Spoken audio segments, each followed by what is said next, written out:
मेरो drying book तपाईहरुले ल्याउनुभएको थियो ड्राइङ टुल्सको बारेमा भिडियो बनाउने भनेर। मेरो चाहिँ पेन्सिल चाहिँ यो फेबर क्यास्टलको छ एउटा यो छ हाई क्वालिटीको क्यामलाइनको हैन। मैले चाहिँ अहिले युज गरेको चाहिँ क्यामलाइनको र आर्ट लाइनको हो। आर्ट लाइनको पेन्सिल हो मेरो मैले अहिले धेरै युज गर्ने चाहिँ। अनि यो रंगीनमा चाहिँ डम्सकै युज गरिरहेको। अनि यो छ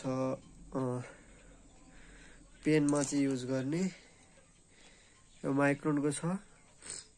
माइक्रोनको मसँग तीनटा पेन्सिल छ। एउटा यो जेली रोलको छ व्हाइटमा युज गर्नलाई व्हाइटको। अनि अरु भनेको चाहिँ एउटा छ यो ब्याक सेटमा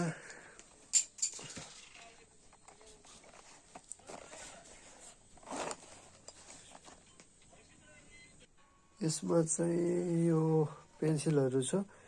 एउटा छ यो ग्रेफाइटको, एउटा छ चारकोलको पेन्सिल, यिनीहरु छ ब्ल्याकमा। यो चाहिँ यो बी देखि 2B HP 5B HP यिनीहरु छ। यिनीहरु भयो। अनि यसमा चाहिँ यो पेन्सिल चाहिँ मेकानिकल पेन्सिल चाहिँ मैले एक्स्ट्रा किनेको आफैले।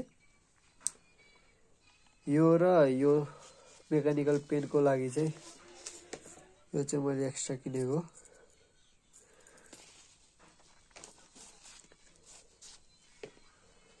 यो चाहिँ भयो ब्लेन्डिङको लागि। यो चाहिँ अब यसको सानो भइसक्यो यसमा खोलमा हालेर चलाउनको लागि हो। मेटास भयो। यिनीहरु चाहिँ अब मैले अलि धेरै यस्तो पेन्सिलहरु धेरै त किनेको छैन। धेरै मलाई चाहिँ थाहा छैन। मैले चलाउने चाहिँ यिनीहरु नै हो। यो चाहिँ मैले अलि चलाएको छैन तर आर्ट लाइन र केम लाइनको मात्र चलाएको। यो चाहिँ मैले अस्ति भर्खर लिएर आएको। मेरो चाहिँ यति नै हो। बुकहरु चाहिँ बरु अस्ति पनि एउटा ल्याएको छु नयाँ। यिनीहरु चाहिँ यो चाहिँ अब पहिलाको A4 साइज पेपरहरु हो।